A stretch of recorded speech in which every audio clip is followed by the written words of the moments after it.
আর 5 কোটির উপরে হলো পরিষেবার জন্য 6 কোটি, আর সর্বোচ্চ 3টা সভা আপনি দেখাতে পারবেন।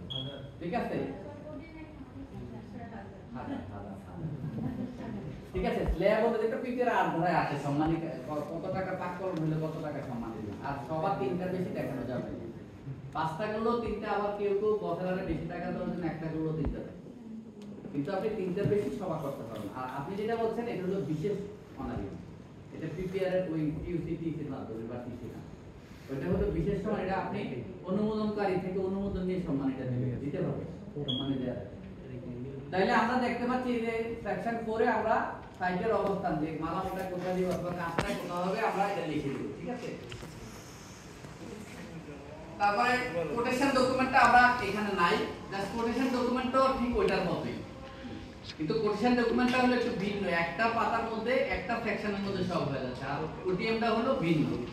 এখন কোটেশন ডকুমেন্টটা আপনাদের এখানে দেই নাই, শুধু আপনারা একটু জেনে যান কোটেশন ডকুমেন্টটা কেমন হয়। কোটেশন ডকুমেন্টটা হলো যেটার নাম কি আমরা আরেকটু ডকুমেন্টের নাম এসকিউডি, স্ট্যান্ডার্ড কোটেশন ডকুমেন্ট। এখানে দেখেন এই রিকোয়েস্ট ফর কোটেশন কি জন্য, কি পারপাসে, অর্থাৎ কি প্রকিউর করবেন, কোন তারিখে ইস্যু করতেছেন, প্যাকেজ নাম দেখেন সব জায়গায় আছে। ওই যে ওটিএম এর মেথডে যেরকম প্যাকেজ নাম্বার আছে আর আরএসপি তো আছে, আর এখানে এই কন্ট্রাক্টরের নাম এগুলি আপনি লিখে দিবেন। যখন আপনি আরএসপি ডকুমেন্ট বিতরণ করবেন এসকিউডি তখন লিখে দিবেন, এবং বলা হয়েছে প্রত্যেকটার একটা ইস্যু শীট আপনার কাছে রাখবেন। এটা কয়টা বিতরণ করতে হবে খেয়াল আছে তো? এসকিউডি কয়টা বিতরণ করতে হবে? আরএসপি 5টা কমপক্ষে। যখন করবেন এই যে বলা আছে যে issuing officer should keep A photocopy of this issue sheet for record purpose. Record পারপাসে একটা বিডারের জন্য বা সাপ্লায়ারের জন্য একটা শীট আপনি রিসিভ করে রাখবেন।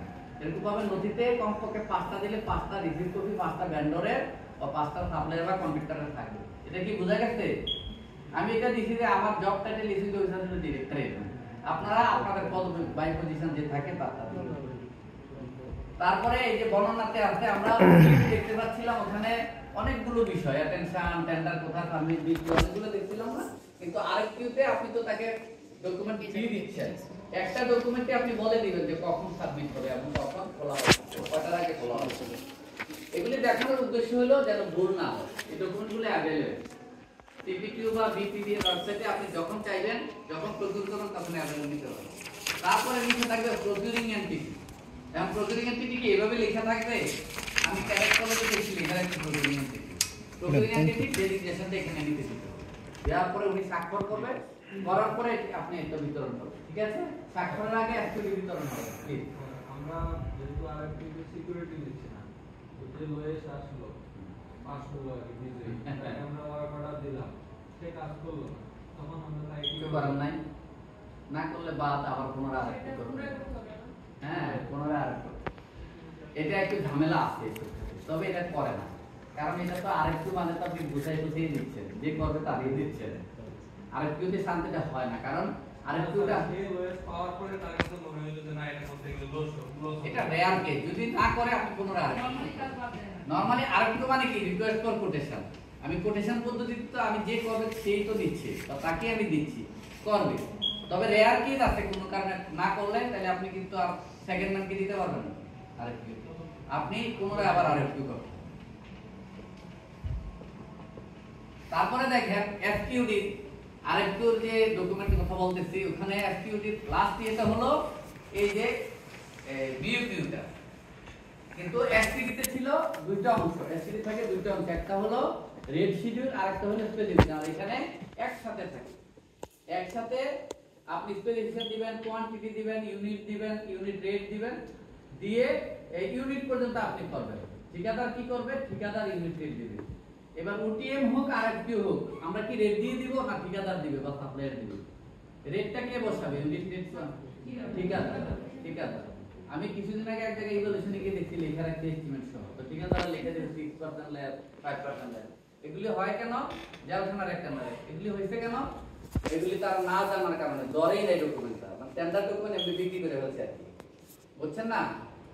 আমরা এই যে জানি যে এলজিডি তে এক্সিকিউটিভ ইঞ্জিনিয়ার মহসিন ভাই জালখানা, আপনার টেন্ডার সিকিউরিটি ফেরতের কারণে স্যার ব্যাক টেক্সট ফর্ম গালি দিব না, ব্যাক ট্যাক্সটা এরা দিবে। আপনি রেটের কোনো বিষয় আপনি দেখবেন না, আপনি শুধু এই ইউনিট পর্যন্ত আপনি শেষ। এরপরে যারা ভেন্ডর সাপ্লায়ার বা কন্ট্রাক্টর তারা এগুলি পূরণ করে ব্যাট লিখবে, ট্যাক্স লিখবে। আপনি শুধু ইভালুয়েশন করে দেখবেন ব্যাট যত পার্সেন্ট দেওয়ার কথা ছিল সে লিখছে কিনা। যদি কম লিখে হবে না কম লিখলে আপনি যোগ করবেন, এখন স্যার 15% 10% কি আর সে দিলে আপনি 15% যোগ করবেন, দিয়ে ইভালুয়েশন করবেন। অনেক ঠিকাদার খুব চালাক, এরা কি করে ব্যাটটা ট্যাক্সটা কমাই লিখে আছে লস্ট হয়ে যায়, হয় না এরকম চালাক আছে না? এগুলো বলছি আমরা লিখতে ভালো হয় আমি নিয়ম বলে দিলাম যে এত আপনি এখানে পার্সেন্টেজ লিখে দিবেন। আপনি যদি লিখতে চান এখানে লিখুন ব্যাট এত পার্সেন্ট। হ্যাঁ, কারণ এটা ভালো হয়। হ্যাঁ, আপনি লেখেন ট্যাক্স, এই যে ব্যাট ট্যাক্স সহ ব্যাট এত ট্যাক্স এত গ্র্যান্ড টোটালটা তারা ব্যাট ট্যাক্স এত পার্সেন্ট দিয়ে যোগ করে দেবে। আর যা না লিখলে হয় কি চালাকি করে কমাই কমাই দিয়ে লস্ট হয়ে যেতে চায়, ঠিক আছে? একটু খেয়াল রাখতে হবে।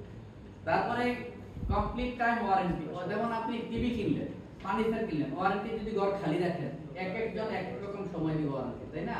তাহলে রিভলিউশনে ঝামেলা হয়ে যাবে।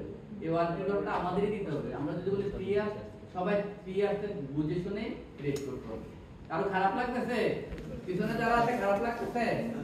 আসলে এইসব সেশনে গল্প বলার কিছু থাকে না, তো ওই যে বাঁশবাগানের মাথার উপর চাঁদ উঠে পুকুর পাড়ে বসে থাকে নানি দাদিরা গল্প করে, এরকম সুযোগ থাকে না। হ্যাঁ, তো এইগুলি খুব গুরুত্বপূর্ণ, কিন্তু আপনারা হয়তো বুঝতেছেন না, বা যারা যারা কাজ করেন এটার জন্য অনেকে বিপদগ্রস্ত। ওই যে মেহসিন সাহেব জেল খাটতে পরে তদন্ত উনি স্বীকার করতেছে যে আমি কোনো দোষ করিনি। আমি নিজেও ওনার সাথে দেখা করছি, পরে বললো ভাই এই ঘটনা কি, ওনার কম্পিউটার ওটা ডেলিগেশন, ওই যে আমরা রিলিজ লিখি না, ব্যাংকড্রাফট ফার্মাসিউটিক্যাল বাজেয়াপ্ত করলে রিলিজ সিএলটি সব দিয়ে রাখছে, ওনার সইও ওনারা দিয়ে দেয়। এত বিশ্বাস, আরো বেশি তারপরে তাকাই দিল। তো এখন আমার কলিগকে, আমার সাবঅর্ডিনেটকে আমি বিশ্বাস করব কতটুকু, যতটুকু করা যায়। কারণ সে টাকা দিলে দেখবেন যে যে কাপড়টা কাঠের মধ্যে হাতে থাকে টাকার জন্য। তো এখন যার ব্যাংকটা বাজেয়াপ্ত হলো ওই ব্যাংকটা সে ফেরত দিয়ে দিচ্ছে টাকা, ওখানে রিলিজ লিখে দিয়ে দিচ্ছে। তদন্তে দেখা গেল যে ওনার স্বাক্ষর, ওনার যদি জিজ্ঞাসা করতে এই স্বাক্ষর কি আপনার, বলতে জি হ্যাঁ বা এরকম, তদন্ত ওনারই স্বাক্ষর। কারণ কি জানেন, সন্ধ্যার পরে বা বিকালে বা ফাঁকে ফুঁকে দেয় বিল্ডিং স্ট্যান্ডার কি করছে, ব্যাকগ্রাউন্ড তারা কি করছে, 20টার সাথে আরো 5টা সই দিচ্ছে, তারে তো সই দেওয়ার পত্রিকা ঠিকাদারের সাথে কথা বলে, সাংবাদিকের সাথে কথা বলে সই দিতে আছে, পাকে যে বাতিল গুলো দিয়ে দিচ্ছে, অবমুক্ত লিখে দিচ্ছে, উনি আর জানেন না। তো এখন জেল তো খাটছে ওনার, সম্মান তো ওনার গেছে, চাকরি তো ওনার দিচ্ছে, তাই না? এই যে আমরা এখানে যারা আছি আমরা অনেকে কিন্তু ইচ্ছাকৃত ভাবে ভুল করবো না, ভুলটা হয় অনিচ্ছাকৃত। বস বলতেছে ইভালুয়েশন ঠিক আছে সই দিয়ে দেবে, এগুলি করা যাবে না, নোট অফ ডিসিশন দিয়ে দিবেন প্রয়োজনে। আমি এক জায়গায় 36 কোটির এক বিষয় আমি দেই নেই, মন্ত্রী এসে বসেছিল, মাস্টারম্যান পিস্তল নিয়ে, প্রসিডিং সামনে রেখে বলতেছে সই দিবেন না, আমি সই দিব না, আমার ডিজিও বয়স হয়ে গেছে, আমি সই দিই না। পরের বছর তাহলে প্রসিডিং চেঞ্জ করেন, প্রসিডিং আমি লিখছি যে দরপত্র এখানে দাখিল এবং দরপত্র ডকুমেন্ট সঠিক ছিল না, মূল্যায়নের প্রতিমান আমার কাছে ব্যক্তিগত প্রতিমান হয়েছে, সেক্ষেত্রে এটা মূল্যায়ন সঠিক হবে না। স্যার একজন তার জন্য কাজ বিক্রি করে দেয় সেক্ষেত্রে এটা তো কোচিং, এটা করে তা আপনি ওই টেন্ডার ডকুমেন্টে বলে দিবেন joint venture not applicable, authorisation নেবেন না, বিক্রি করলে স্কুলের হুমকি দেয় স্যার, এটা তো দিবই আমরা কিছু, জানি না যে না এত ওয়াইফাই কেন নেবো, আপনি হুমকি দিবই, অনেক কিছু দিব, আমাদের জীবনটা তো এরকম। এমনি হুসুম হুমকি দেয় তাও আপনি দেখবেন যে হুসুম খেয়ে মনে হতে পারেন আল্লাহ না করুন, এত ভয় পাইলে দুনিয়া চলবে না। হুমকি দিলে কি করবেন, ঠিক আছে ভাই বুঝা বলতেছি, আপনাকে অফিসে আসছে একা পাইছে, ঠিক আছে পিস্তল দেবো, ঠিক আছে ভাই তুমি যা বলছো তোমার দাবি হয়তো ঠিক হইতে পারে, আমি তোমার জন্য কি করা যায়, কি করা যায় কই আপনি বসের বলে দেবেন সুন্দর করে, শেষ। এরপরের দিন থেকে 3 জন বসে রাখবেন আপনার রুমে, ঠিক আছে? দেখুন অনেক সময় একা পাইলে আপনারা ডুববে, কথা বলবে সুন্দর, পরে দেখে ওনারা 1 লাখ টাকা দিয়েছে, এই জন্য কি করতে হবে, অফিস সহায়ক বন্ধুদের ডাইরেক্টে কথা বলতে হবে, একা কথা বলা দরকার নেই, ঠিক আছে? আচ্ছা আমরা শেষ করে দিই, আমি চাচ্ছি আপনাদের কষ্টের কাজ না হবে।